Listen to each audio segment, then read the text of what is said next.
नमस्कार दोस्तों, आप सभी का स्वागत है इस YouTube चैनल पर।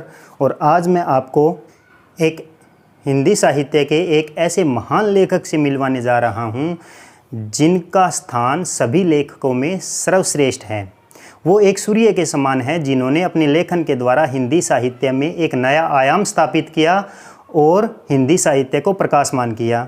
दोस्तों, इनको हमने अपनी लाइफ में कभी न कभी ज़रूर पढ़ा है और इनकी लेखन में ये जादू था कि कोई भी व्यक्ति इनकी कृति का अगर एक पन्ना भी पढ़ ले तो वो पूरी की पूरी पुस्तक पढ़ने के लिए मजबूर हो जाता है। दोस्तों, इनकी प्रशंसा में मैं बहुत कुछ कहना चाहता हूँ लेकिन मेरे पास शब्द नहीं हैं और मैं इनका नाम बताने वाला हूँ। इनका नाम है मुंशी प्रेमचंद, जो कि एक महान लेखक हुए हैं अपने हिंदी साहित्य के। और इन्हीं की कृति गबन से, जो कि एक उपन्यास है, आज मैं आपको मिलवाने जा रहा हूँ।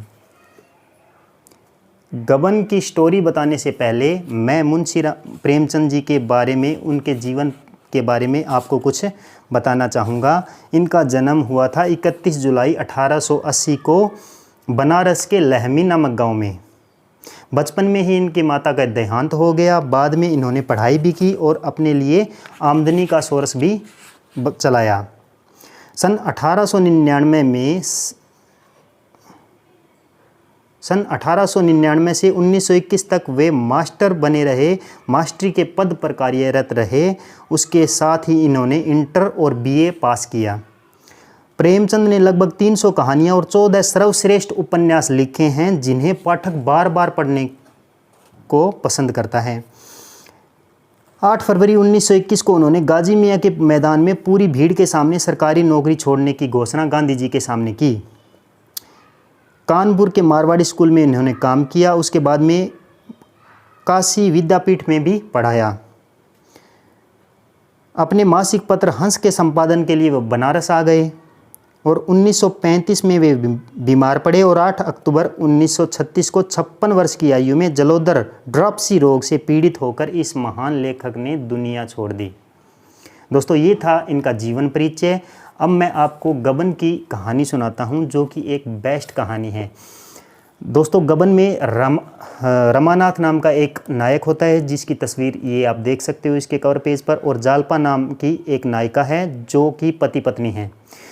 दोस्तों, मुंशी प्रेमचंद जी ने रमानाथ को एक कायर, बुज़दिल और अपने निर्णयों पर स्टैंड न रखने वाला इंसान के रूप में प्रस्तुत किया है, जिसके अंदर आत्मनियंत्रण की बहुत कमी है। जबकि जालपा, जो उसकी पत्नी होती है, वो एक सामाजिक और घरेलू समझदार लड़की है जो समाज के सभी नियमों का पालन करती है और एक बहुत ही अच्छी औरत होती है। तो दोस्तों, कहानी स्टार्ट होती है जालपा के बचपन से, जो कि एक छोटी सी लड़की है और उसे गहनों से बहुत ही ज़्यादा लगाव है। जब वो अपनी माँ के गले में चंद्रहार देखती है तो उसे लेने की जिद करती है, लेकिन उसकी माँ कहती है कि जब उसकी शादी होगी तो उसके पति के घर से जो चंद्रहार आएगा उसे तुम पहनना। और ये बात छोटी सी जालपा के मन में गहराई तक बैठ जाती है। जब जालपा की शादी रमानाथ से होती है तो रमानाथ के घर से बहुत सारे गहने आते हैं लेकिन चंद्रहार नहीं आता। तो जब जालपा रमानाथ से चंद्रहार की मांग करती है तो वो उसे लाने के लिए उससे प्रॉमिस करता है। दोस्तों, रमानाथ एक सामान्य परिवार से है लेकिन उसे झूठ बोलने की आदत है और वो अपने आप को बढ़ा चढ़ाकर जालपा के सामने प्रस्तुत करता है।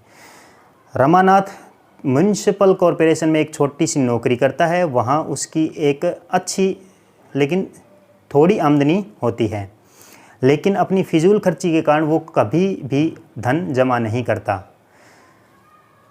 जब बार बार जालपा उसे चंद्रहार की लाने की मांग करती है तो वो बाज़ार से कर्ज लेकर जालपा के लिए चंद्रहार लेकर आता है, लेकिन अपनी फिजूल खर्ची के कारण वो बाज़ार का पैसा उतारने की बजाय अपनी तनख्वाह को ऐसे ही उड़ा देता है और कर्ज दिन ब दिन बढ़ता जाता है। एक दिन वो अपने ऑफिस से छोटा सा गबन करता है पैसों का और घर छोड़कर भाग जाता है। वो कलकत्ता जाने की ट्रेन में बैठ जाता है। वहाँ पर उसे देवीदीन नाम का एक व्यक्ति मिलता है जो बहुत ही गरीब लेकिन खुश मिजाज और जिंदा दिल इंसान है। दोनों में दोस्ती हो जाती है। कलकत्ता में देवीदीन रमानाथ को अपने घर में रखता है। वहाँ पर रमानाथ छोटी सी चाय की दुकान खोल लेता है। वहाँ पर भी उसे अच्छी आमदनी होती है, लेकिन वो फिजूल खर्ची के कारण कभी भी अपने पैसे को जमा नहीं कर पाता। एक दिन शक के बिना पर पुलिस के जवान उसे बाज़ार से गिरफ्तार करते हैं। वहाँ जब पुलिस स्टेशन में उसे लाया जाता है तो वहाँ के अफसर उसे एक झूठे मुकदमे में गवाही देने के लिए फोर्स करते हैं, लेकिन वो कायरता के कारण, बुज़दिली के कारण उनके बहकावे में आ जाता है और सरकारी गवाह बनने के लिए राज़ी हो जाता है। इधर जालपा को पता चल जाता है कि रमानाथ कलकत्ता में है। वो कलकत्ता आती है और जब उसे पता चलता है सारी कहानी का कि रमानाथ तो सरकारी गवाह बन गया है, तो वो उसे फोर्स करती है, जब भी मिलती है उसे फोर्स करती है कि वो ऐसा काम ना करे। लेकिन बुज़दिली के कारण एक बार तो रमानाथ उसके हाँ में हाँ मिलाता है, लेकिन जब गवाही का टाइम आता है तो वो अपनी बातों से पुलिस अधिकारियों से डरकर मुकर जाता है और उन्हीं के अनुसार कहने पर कार्य करता है। तो इस प्रकार कहानी आगे बढ़ती है। इसके अंदर और भी कैरेक्टर्स ऐड होते जाते हैं, जैसे कि रतन का एक कैरेक्टर है जो कि जालपा की एक अच्छी दोस्त है, जोरा नाम की एक औरत है, उसका भी कैरेक्टर है, और बहुत सारे कैरेक्टर हैं जो आते जाते हैं और एक दूसरे से कहानी में जुड़ते जाते हैं। तो दोस्तों, इस प्रकार जालपा अपना आत्मनियंत्रण, अपना स्वाभिमान नहीं छोड़ती और वो हर बार रमानाथ को झूठी गवाही नहीं देने के लिए प्रेरित करती है, और लास्ट की गवाही में रमानाथ जालपा की बात मान लेता है और वो सच साबित करने के लिए अदालत में जाता है और सच्चाई ही कहता है। इस प्रकार इसकी हैप्पी एंडिंग होती है, लेकिन इसके अंदर बहुत ही ज़्यादा सस्पेंस है, एक अच्छा सा इमोशनल लव स्टोरी है, और सभी प्रकार की सामाजिक जितने भी कानून हैं जो एक आम इंसान से लेकर बड़े से बड़े इंसान पर लगते हैं, वो सभी कानूनों को इसके अंदर दर्शाया गया है। और एक सामान्य परिवार की कहानी को बताया गया है कि कैसे कोई व्यक्ति अगर आत्मनिर्भर ना हो, आत्मनियंत्रण जिसके अंदर ना हो, वो कैसे समाज में अपने आप को हमेशा मुश्किल में पाता है, और जब कोई व्यक्ति आत्मविश्वास से भरा हुआ हो और सच्चाई के पथ पर चल रहा हो तो उसके लिए ज़िंदगी कितनी आसान हो जाती है। अगर वो मुश्किल में पड़ भी जाए तो वो कैसे अपने आप को वहाँ से निकाल लेता है। तो इस प्रकार की एक गबन की एक स्टोरी है जो बहुत ही अच्छी है। अगर आप पढ़ते हो तो आपको कुछ नया पढ़ने को मिलेगा, और मैं ये गारंटी के साथ कहता हूँ कि अगर आपने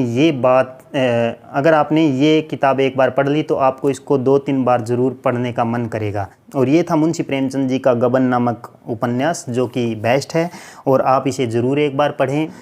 मैंने ये किताब अपने भाई से ली है और ये काफ़ी पुरानी है, इसलिए थोड़ी बहुत फट भी गई है, लेकिन ये आज भी उतनी ही नहीं है, इसकी स्टोरी उतनी ही आज के दिन मज़ेदार है। चाहे मैंने इसको 3 बार पढ़ा हो, 5 बार पढ़ा हो, और चाहे मैं इसको आज पढूं तो भी मेरे को नई और बहुत ही सुंदर स्टोरी इसकी लगती है।